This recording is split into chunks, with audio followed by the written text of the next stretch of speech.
radio and podcast streaming live on KUHSdenver.com, where we're going to continue our discussion from last week, talking about your precision wellness blueprint. We'll talk a lot about what that means, but I think first, uh, you know, I always talk about how we start the show with gratitude and how I fully believe gratitude can change the world. And today's one of those days where it's really needed. I think a lot of people are probably searching for something to be grateful for because of the what a day, the tragedies that we experienced in the past, the tragedies that we experienced yesterday. Of course, today is September 11th. It's amazing how time flies, and sort of things end up just sort of in the past. And I think it's an important day to remember. It's an important day to live in gratitude because there was a time where we all came together and supported each other through these tragedies. And we're coming to a day today where we struggle with these incessant demonic things that people are doing to each other. So the shooting and assassination of Charlie Kirk, who was, obviously I didn't know him personally, but what a terrible tragedy. I don't care what side of the road you're on, to do something so cowardice and horrific is, it's mind-blowing and it's devastating. And so my prayers go out to his family. My prayers go out to all of those who are impacted, and I think as a nation we should be impacted by something like this. And then Evergreen, we've got another school shooting. What do you say to these things where people have lost their sense of what is good and what is right when they go and do things like this, and what's happening within the family unit? I don't know. So what I am grateful for is I'm grateful for my family. I'm grateful for the people who surround me, who support me. I'm grateful for this platform, for Henry back there, who is always there, kind of rooting me on and helping me with this show, so we can talk about and hopefully, promote the goodness in life, even when we're standing in the middle of amazing multiple tragedies. And I'm grateful for this life, because you don't know when you're not going to have it anymore. I'm grateful that I fully believe in the next life to come, and so this isn't all there is. And I'm sure Charlie is hanging out there with Jesus and continuing all of the good things that he was doing here. So anyway, gonna move on from that. I have been so excited about what is happening in my world. It's amazing when I need to turn my music down, sorry. It's amazing to me when you move through your work and your life, and I'm always one who continues to learn and research and grow and develop, and everything that I do for my own knowledge, but I do it also for helping my friends and my family, of course, but my clients, my patients. Everything that I learn, I'm able to pass on, and I'm able to build on to what I already know. And so last week we started this discussion about our individualized metabolic health. And this started with me years ago on my own journey of learning and discovering my body. And I thought I'm pretty good at always. I'm my own best guinea pig. I do things to myself all the time that I probably would never ask clients to do, right? because I want to know what it's about. You know, the all of the fad diets, I've probably done them all from carnivore to vegan, right? Let's try it out. Let's see what happens. And you know, paleo and keto and I mean, you name it, I've probably done it. Have I done low FODMAP? I don't think so. I don't think I've done low FODMAP because I've not had, knock on wood, I've not had a lot of GI issues. But anyway, I have done so many things to learn my body, to understand what makes it happy, what doesn't make it happy, what changes my body composition. And I think that's really what a lot of this is about. It's about understanding your body's needs, understanding how to optimize your body composition, as well as optimize your health, your brain function, and all of the functions of your body. You know, we talk a lot about how the body's always communicating with us. It's always talking to us, and it's so beautiful.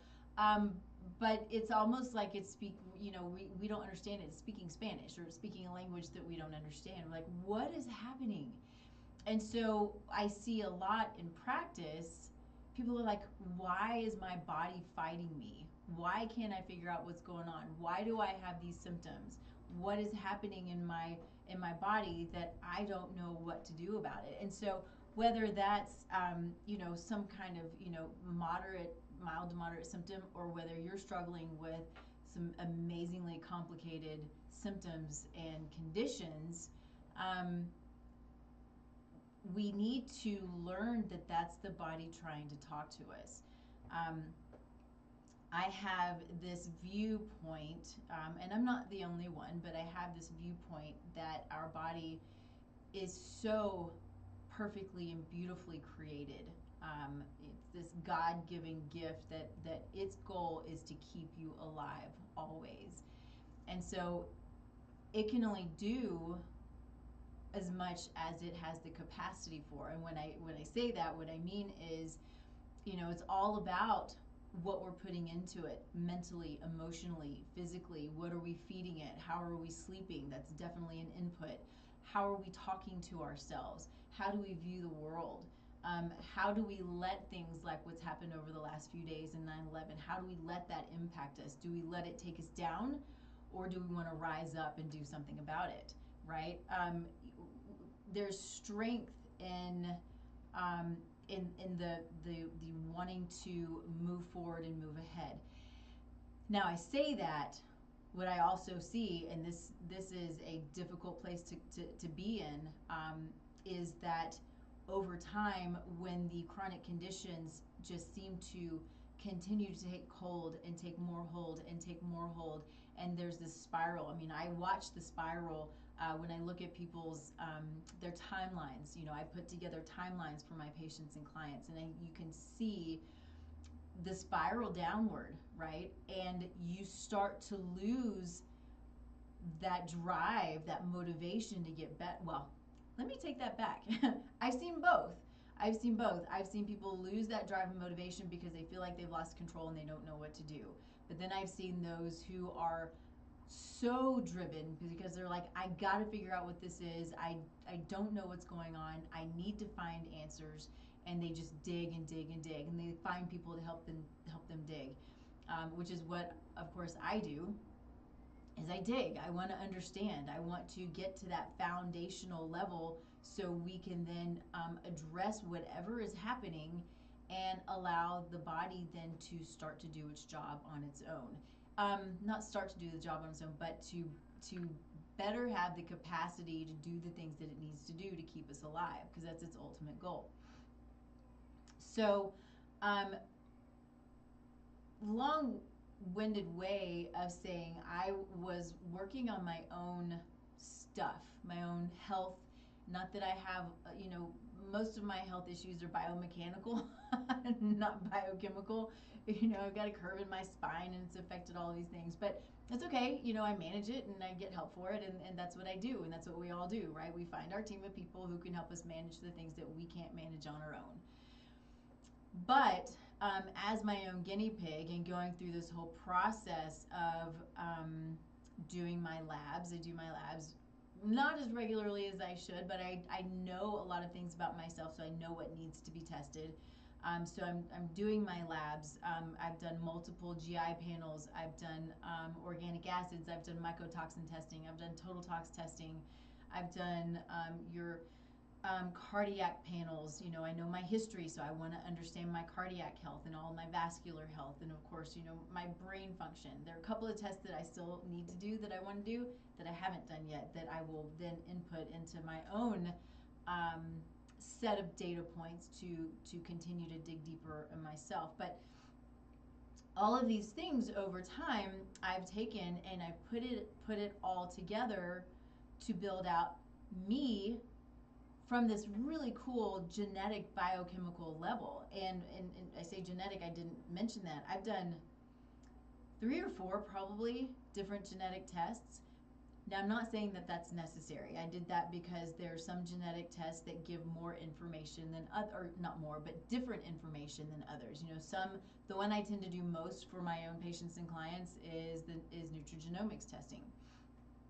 And I do that because it is super targeted toward macros and toward the types of fat we should focus on, and exercise potential, and what else? Cardiovascular health to a degree. There's a lot to cardiovascular health, a lot of things we want to look at for that. But your genetics to cardiovascular health. There's a much bigger panel, though, that I love, that is a big genetic cardiovascular risk panel. It's awesome.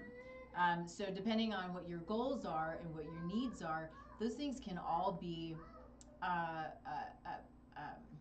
sort of personalized in what it is that you want to allow you to reach your goals. So there's also one that's all research based. This is the one that I started on. It's a genetic software that I started with, which is where I learned a lot, but it's super complicated. Whereas the nutrigenomics testing is less complicated, but it has less stuff. It's also less expensive, right? So there's a lot of really great genetic tests out there that give us a ton of information. So anyway, point is, you can take all of that, put all these data points together, and create and this is what I'm doing now for my patients and clients, is creating a report that is you through and through. I'm sure there's more we could put in it, and it will continue to grow as I continue to grow. But at this point, I have taken what I've learned from myself, what I've learned as I've started beta testing and working with other patients and clients, and inputting their data, and then tweaking the things that need to be tweaked, right? Because then we have to know goals, needs, lifestyle. How do we switch? How do we work all of those things together? And create this report, right? And so it's super tweaked, right? Which is really cool and really fun and really detailed. And so I've now decided that I can take this to the larger population, right? And have this where I can create a report that is individualized to each person. Now, basically where this is starting is we're starting with body typing. We talked a lot about body typing last week. Body typing is looking at your glandular body typing as well as your mesomorph body typing. And we put those together to get a greater understanding of what your body type is telling us about you. And so this is it's an awesome place to start. And that's kind of what, you know, when we're looking at your precision wellness blueprint, and I'm sending it out to people who want to be a part of this. We start with body typing. We even start with blood typing. We start with looking at what your goals are, what your needs are, what your favorite foods are, what your least favorite foods are. All of these again, your super personalized data points, and goals change, but this is for today. And then we take it and we put all of this together, and I create a report based on this information. Now, if we take this to another level, that's when we start to say, okay, I want to take this information, because for some people that might be enough. And what I want this to be is a super approachable way of bringing this type of individualized wellness to as many people who need it. So it's inexpensive. We're starting it out at just $47, and this is $47 is the blueprint together. So it's a session with me, a 45-minute session with me, and then this blueprint based on these few data points.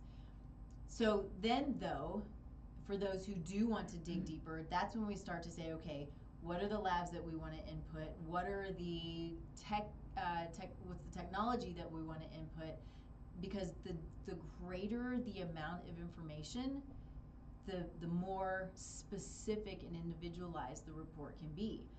And so, and I say the report, yes, it's a report, but some people may need more than that, right? So we may need to have more sessions. We may need to have a full-on program, but it really depends on the person and what they want. Again, my goal was to start out making this very approachable for the mass public, because these are things that I think are important for anybody, right? And I want it to be fairly easy, but of course I want people to want to dig deeper. Not everybody wants to, and I get it. I'm not for everyone, and that's okay, right? But because my mind works the way that it is, there are a lot of people who are like, I want to know more and I want to dig deeper.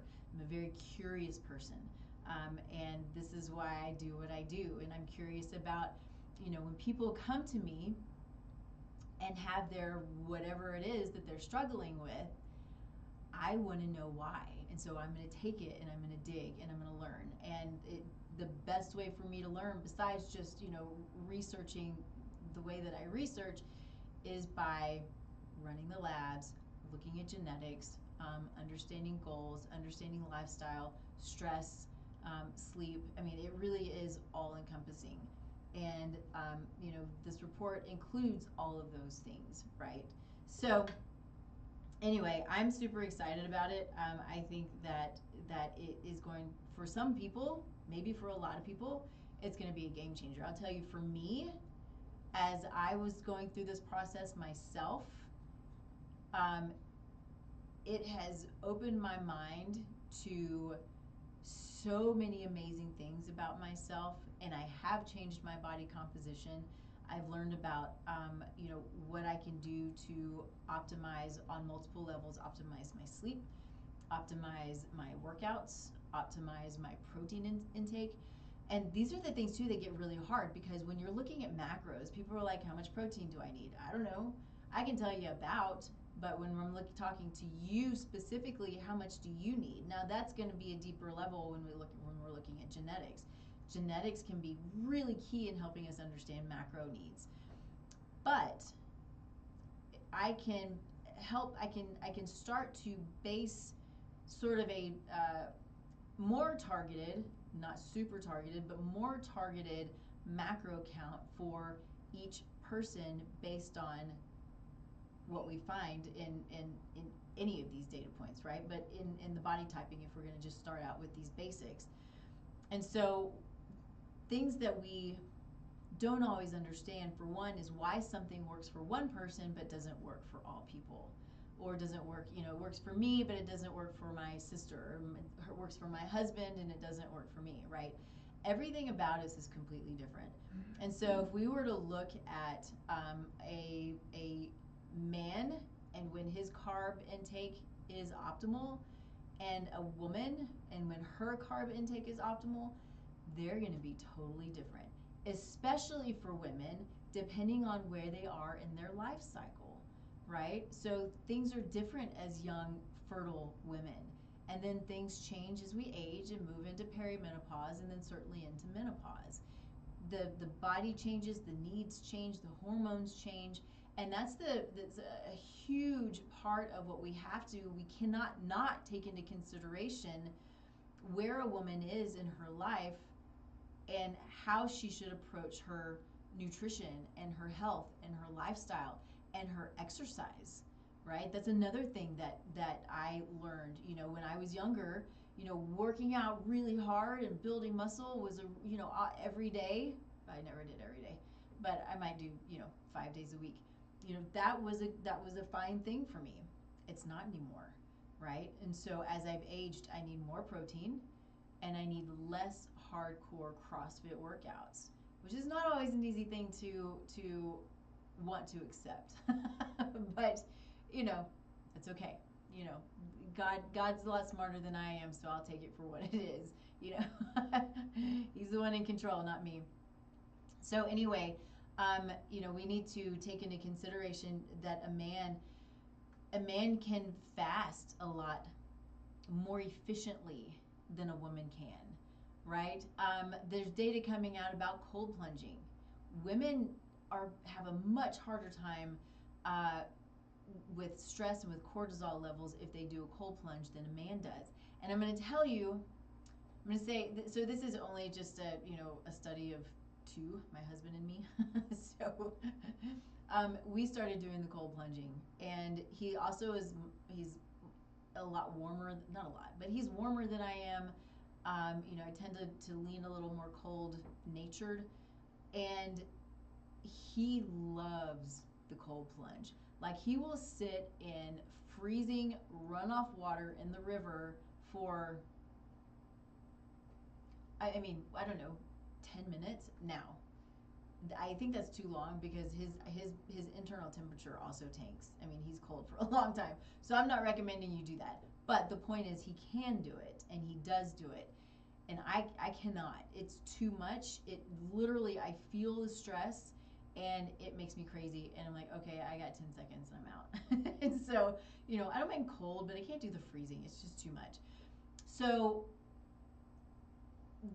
there are major differences in the way that we can handle different things: life, fasting, stress, plunging, heat, all of those things, right? And then, health status on top of that is going to be a major contributor to all of those things as well. So, let's talk a little bit into we talked a lot about the body typing last week. But I want to do a little bit of a recap and talk about the different types of body typing as we start to dig in a little bit deeper into what all of this stuff means. But we've got your somatotypes, and you've got your endomorph. I think I called it somomorphs. I don't know what I called it earlier, but it was wrong. But your somatotypes are your endomorph, mesomorph, ectomorph. And a lot of times in the exercise, working out, gym world, these are the terms that you'll hear for those types of body types, right? And so then we also have the glandular types. And this was, I believe, originally put together by Dr. Bravenel. So their hormone types are glandular types, which is what where I learned about. No, actually, I learned about this first by my aunt, I believe. But then going through nutrition school, we studied this to a degree. And I appreciate it, and it doesn't mean that everybody is all the same, right? But there's a lot of data that goes into these things. And when we're looking at these different body types, nobody's ever just one. Well, usually not just one. But what I find fascinating is then taking the two and putting them together. And it gives us that deeper understanding of the body and its needs, right? And what you need and what's best for you, and then what's not. And so these are important because they can help us understand carb sensitivity, stress-driven weight gain, right? Fat storage zones, which is super cool. So for me, I'm an endomorph, and I'm a thyroid type. And it's just who I am. Everything, not everything, but most everything about it is pretty much me. Pretty cool stuff. But doesn't mean that's the end all be all. Adding in my genetics was a huge factor. Huge, especially when we're looking at my potential for cardiovascular disease and Alzheimer's.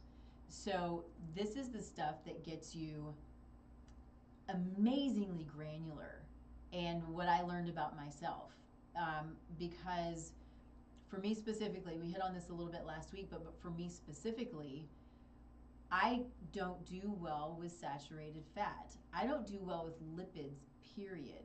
And I certainly don't do well with mixing carbohydrates and fats.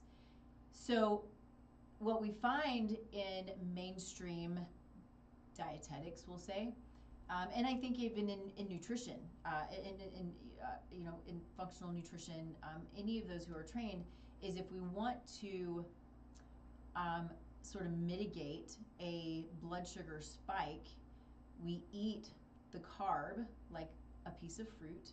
We eat it with fat or we eat it with protein, and it helps to balance out that spike. It's smart and it's great. And understanding our blood sugar is so important to understanding inflammation and stress, and we'll get to that here in a little bit. But what I learned about myself and my specific, one of the specific variants that I have is that if I mix carbohydrates with fat, those are two energy sources, and for me, they're two energy sources that don't go together at all. Right? For a lot of people, fats and carbs, it will help, and it's a fine thing. It's probably the case for my husband. I've not done all of this on him, although I've done his genetics, so I know his genetics and what probably his potential is for a lot of these things. But for me, I would always eat a carb by itself, and I say that, a carb being a piece of fruit, right? Fruit's healthy for us, and it's a great snack. And when I started wearing my continuous glucose monitor, and I ate a grapefruit, which is also supposed to help in reducing fat and all of these cool things, it spiked my blood sugar to 200, just under 200. That's not a good thing. It's at all. Now, my body will take in the nutrients from it, but what it also is doing is spiking glucose, which is going to spike inflammation, which is going to spike stress, which is going to spike inflammation, which is going to spike glucose. I mean, it just kind of goes on and on, right? And so understanding that about myself now, I now know how to manage the food that I'm eating, how to eat it, how to pair. It takes a little bit of drive, want to know these things, and I'm certainly not perfect, right? But to want to, especially for somebody like me, to want to pair specific foods, it's not hard. It's just a new thought process. It's a new habit. And this is a fairly small percentage of the population. I think it's like 20%. So I think most people don't have to deal with stuff like this. But for those who struggle with inflammation, who have high potential for cardiovascular disease, who have high potential for Alzheimer's, which is something we can know, then I think it's really important to know these things, because when we have the information is power. And so Alzheimer's disease specifically is one of those things we don't have to go down that road even if we have the potential. My potential, so the data shows, is like 90%. I don't have it anywhere in my family as far as I know, but the genes are there, the variants are there.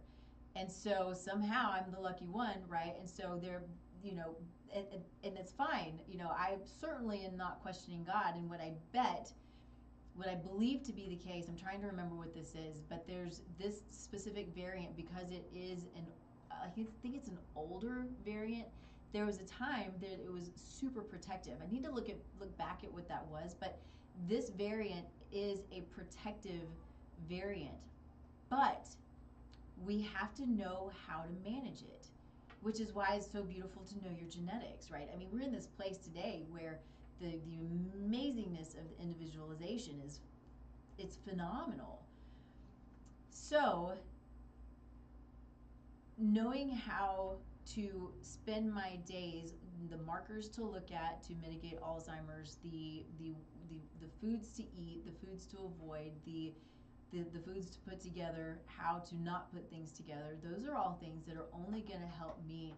I don't know how long I'm going to live, but it's sure going to help me live a lot better for as long as I have here, which is my goal, right? And so I might have gotten off of my topic a little bit, but that's okay. It's fascinating stuff. Anyway, okay. So so there's this one section here that just says generic diets fail because they don't account for individuality.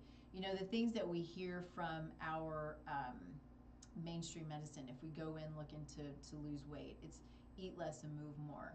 Here's what I know about a lot of people, and I have a very specific example of a patient who we were going through this process, and she's, that's her goal is weight loss. She wants to get healthy, she wants to lose weight. And so my goal, I think her probably her priority is lose weight and then get healthy, whereas mine's the other way around. It's like get healthy, lose weight.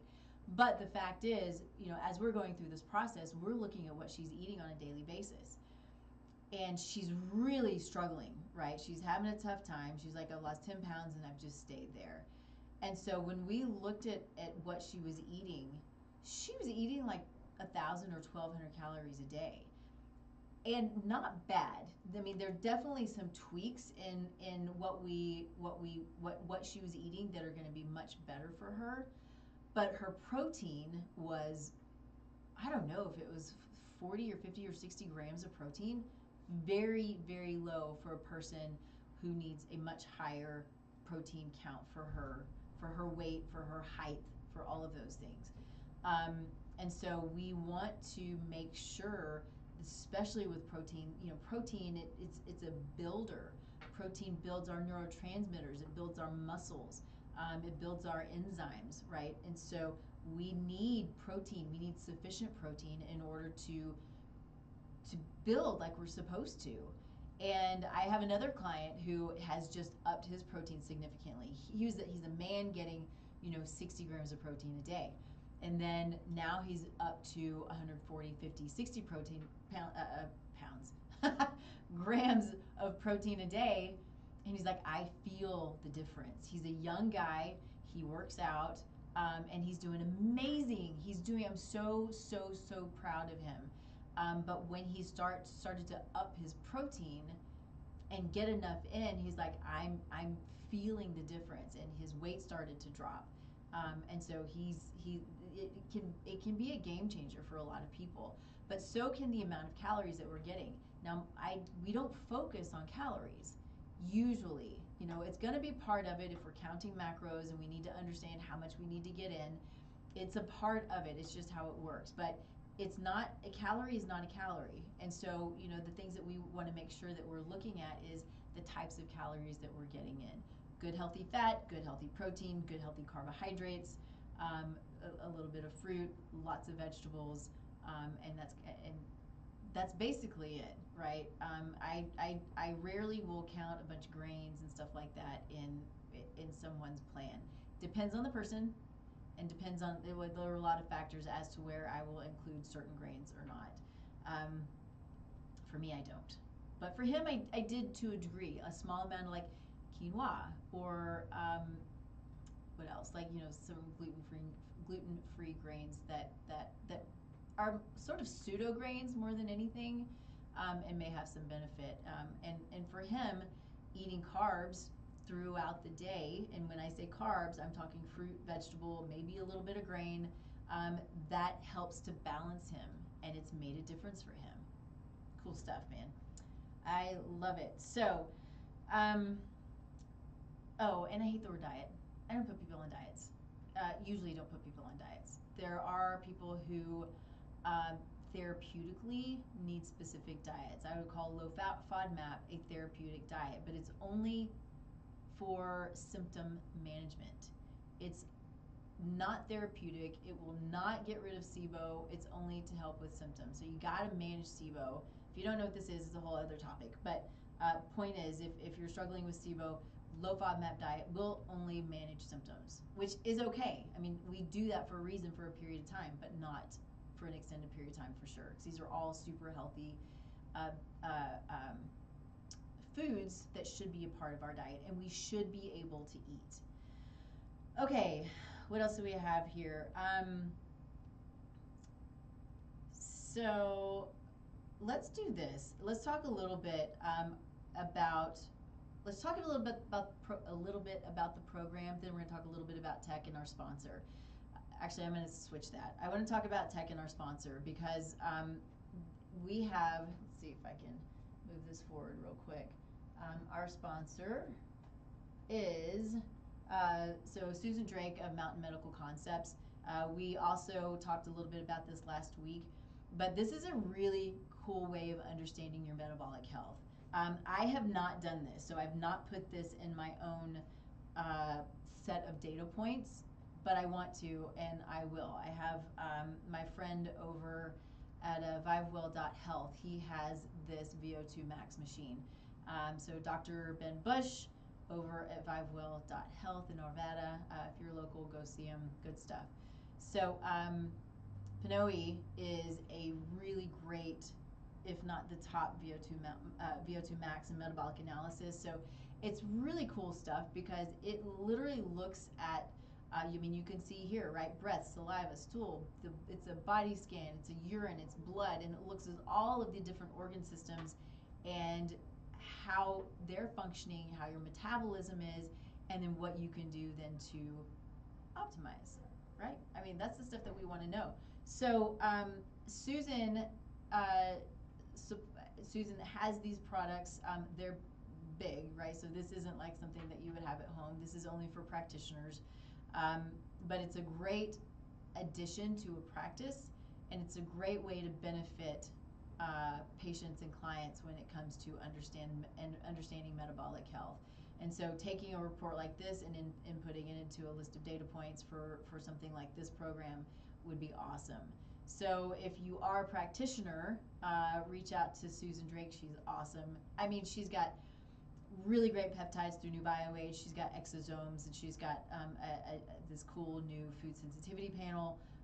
And so, but this is just one of her things. You know, she has multiple resources for practitioners. If you're not a practitioner and you're interested in some of these things, then talk to your practitioner or find somebody. You know, these companies, they always have lists of where you can find the practitioner who has this available. So good stuff. Susan's great to reach out to. She's super smart. Appreciate her for being being our only, which is great with me. That's really all I want. Amazing sponsor. She's a great person. So then I'm going to go back to this. Ooh, wrong way. Let's see. Promote KUHS there. All right. Okay. So more on the tech. Another great way, and it's less detailed, great information, still a big expensive piece of equipment, but it's probably not quite as expensive for the individual to do an in-body test, right? So also it's great for understanding metabolic health, but it helps us to understand our fat and our percentage of body fat, percentage bone, percentage muscle, percentage water. All of these things help us to understand weight, right? And so this is where we come into the scale being a huge problem. I have to talk to my clients about this. I have to talk to myself about this because it's not an easy one. We've grown up, at least many of us have grown up, only looking at the number on the scale, which can be exciting and it can be devastating, right? But I'm going to tell you, just kind of like BMI, it can be such a liar. It can be such a emotionally damaging tool because that's all we focus on. My own story is I've worked out most of my life, some of it on and off, but we've been doing CrossFit now for, I think, 7 or 8 years, something like that, regularly. And has been great on my body composition, but I get on the scale and the number goes up, and it is completely effing with my brain. I mean, it's so frustrating. I've been talking about this probably for years now. I went and did an in-body scan, and I think the last time I looked at my percent body fat, I weighed less, but my percent body fat significantly less. I bet I weighed 118 pounds, maybe less. So this was my lowest, and not my lowest. This was my first in-body scan where that's what I weighed, somewhere around there, maybe a little bit less. Anyway, point is that I think my body fat percentage was like 22%, which is still fine, right? It's good. I can't believe I'm going to say this on live, but whatever. I now weigh about 125 pounds, and I have not been able to figure out what's going on with me. And until I sat on or jumped on the in-body scan, and it showed that my body fat percentage is I think it was like almost 18%. Shocking to me. But I'm going to tell you, it helped me to focus less on maybe it was more to appreciate my body more, because there's still clothes I don't fit in. Maybe that just means it's time to get rid of them, right? And that's a little frustrating. That's the mind game right there. For those of you women who are, I know you hear me. It is a huge mind game. But I also know that I should not go less in my body fat percentage, because that would not be healthy, and that I'm stronger. I put on a sweater with sleeves. I was like, why is it so tight? And I was so mad. I was like, why is it so tight? Well, I have more muscle than I had before.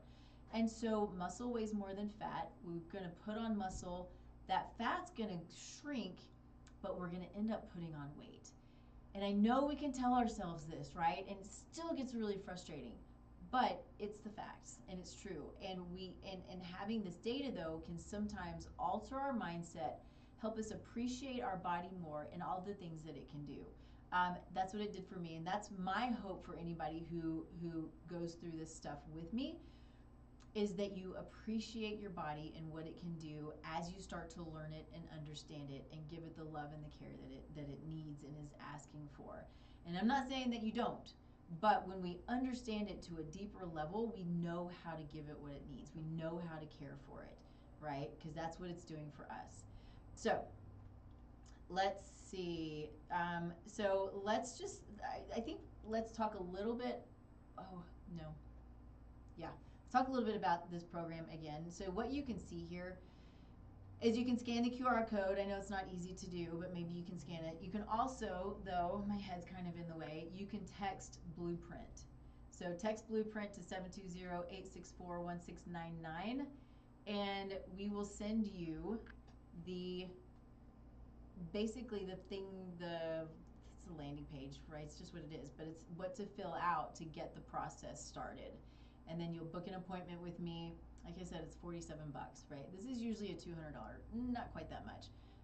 Yeah, no, that's right, a $200 session, right? And so again, my goal is to make this super approachable, and have some fun with it, because to me this is super fun, and I hope it's fun for anybody who joins me in it. But again, you can text Blueprint to 720-864-1699. It's right there. It'll be posted in all of the places for you to check out as well. So you can also scan the QR code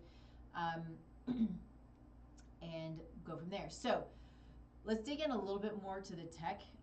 One of the things, there are two things that have been pretty big game changers for me in a deeper understanding of my body. And we talked a little bit about a few minutes ago, but the continuous glucose monitor, it's kind of the same time that I was understanding the depth of my need to manage the fats that I take in and how I take them in and when I take them in and that kind of thing. At about the same time, I started, I'd done my genetics a long time ago. There were things about it I knew, but there was a much deeper level. And then I decided to do the continuous glucose monitor.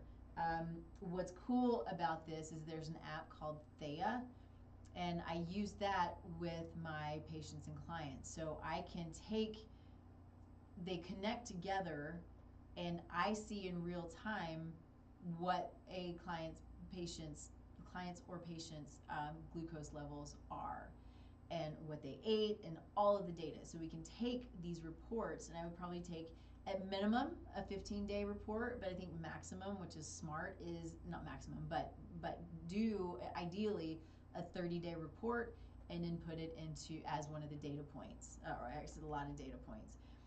that's going to be really helpful in helping us understand because it's not about necessarily, it's not about the spikes and the lows, but the trends of our blood sugar. But we still need to know what's spiking our blood sugar. So if we're eating a piece of candy, certainly we can go, yeah, I'm spiking my blood sugar.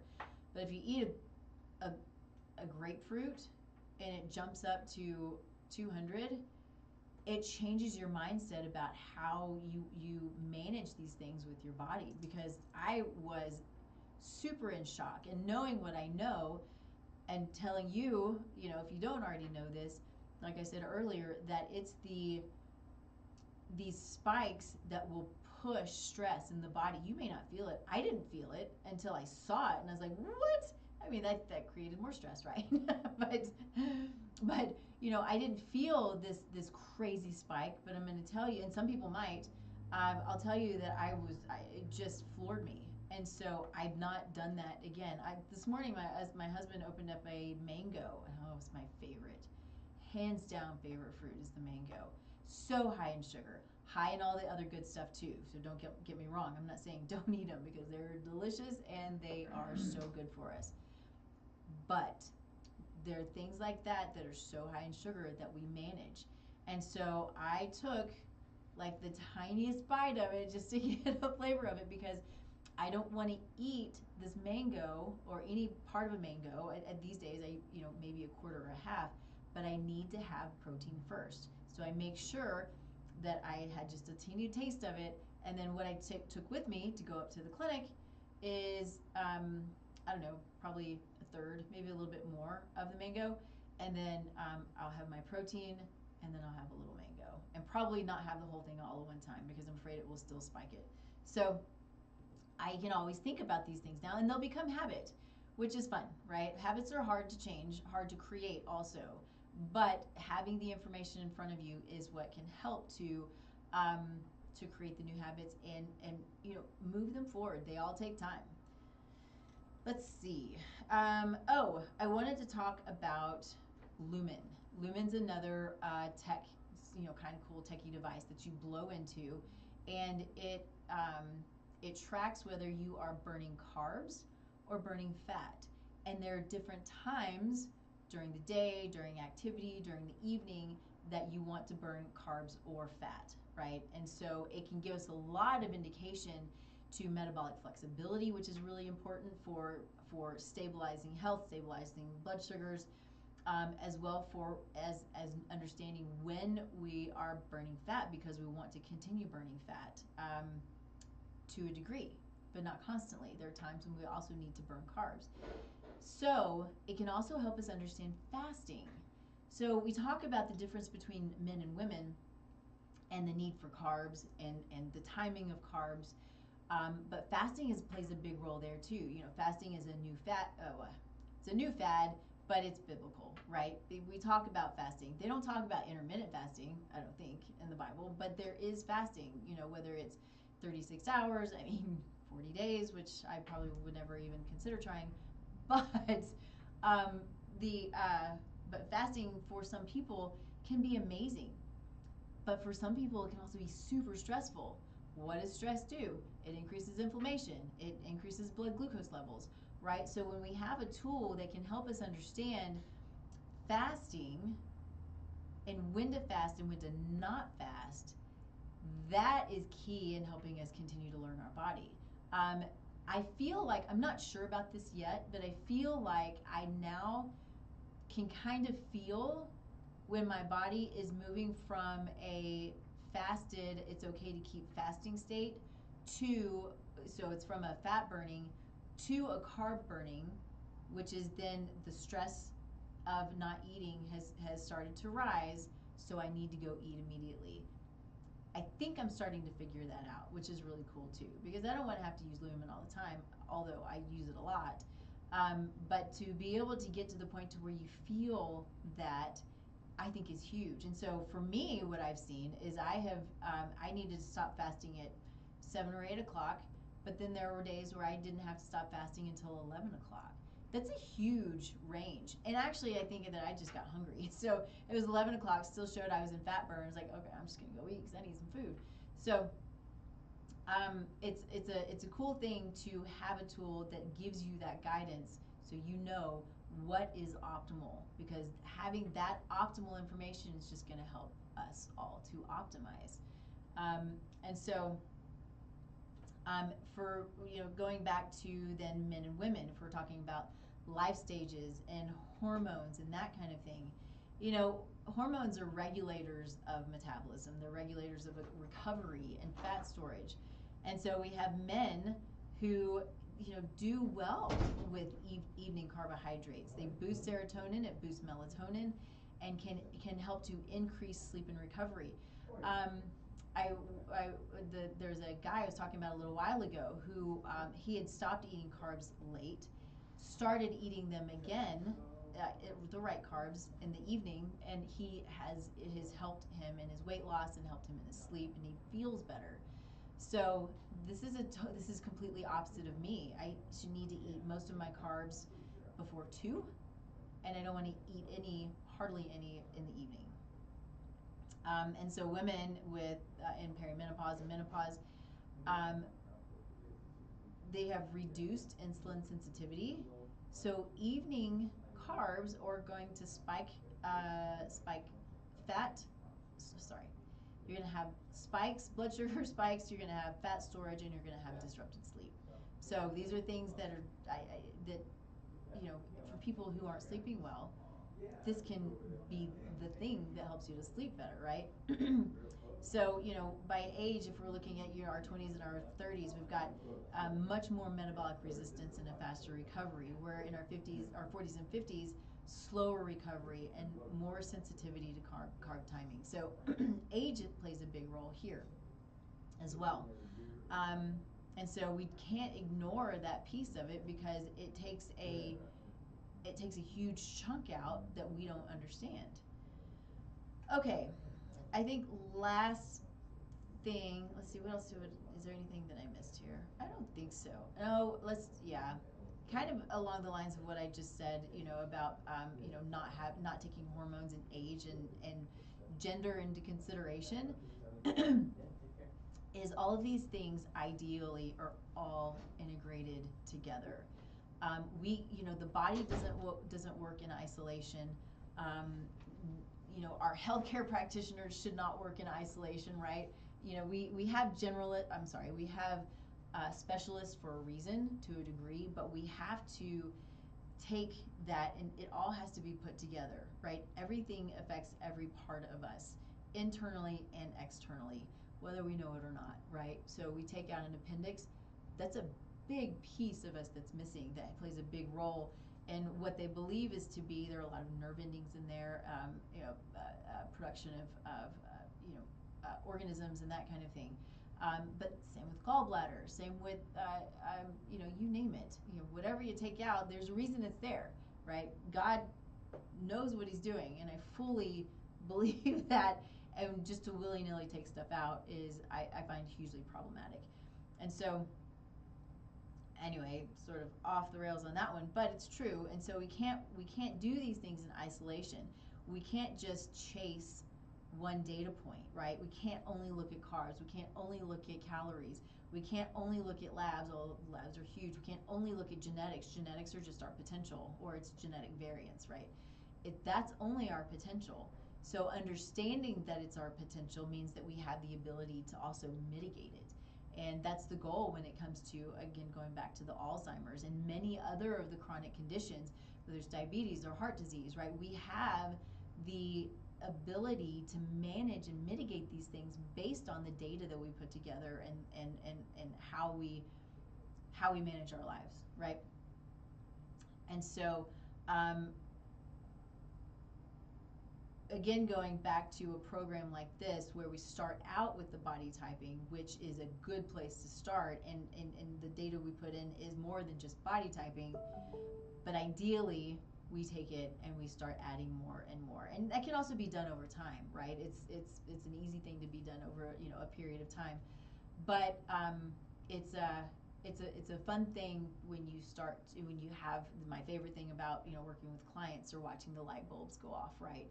And having this understanding, whether it's of a food that they thought they could eat and they can't eat, or you name it, right? These light bulbs are amazing for us. And so one of the things that I love about this is integration turns scattered info into a roadmap. And that's really what this is. We call it a blueprint. This is you, as deep as we can go, as deep as you want to go. And knowing also that the body is super dynamic. It changes all the time.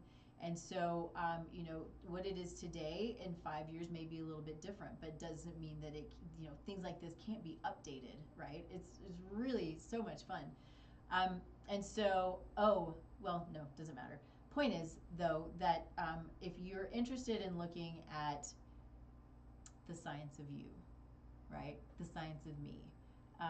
That's what this is all about. So I'm happy to chat about it. I'm happy to see what we can do together to have some fun with this, because really that's kind of why I created this. I was having so much fun with my own stuff, and then working with my clients and my patients on these things. I was like, this is something that I think a lot of people will have a lot of fun with, and that's what I want from it. So anyway, again, you can text Blueprint to 720-864-1699 and register for a quickie session. You'll get the intake. It's a really simple, like 5-minute intake.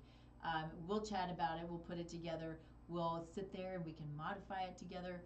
And then we can either go deeper or you can go on and do your own thing. But usually, this would be like a $200 session, and we're doing it for $47. So let me know. Let me know if you have questions. Let me know if you have thoughts. Reach out. You can also do the QR code, and that will take you to the intake as well. So yeah, here we are. We're going to talk more about this because as I grow, this will grow. As my knowledge goes deeper, this will go deeper. And it's pretty deep. I mean, it's really good stuff. So anyway, let me know how I can be of service.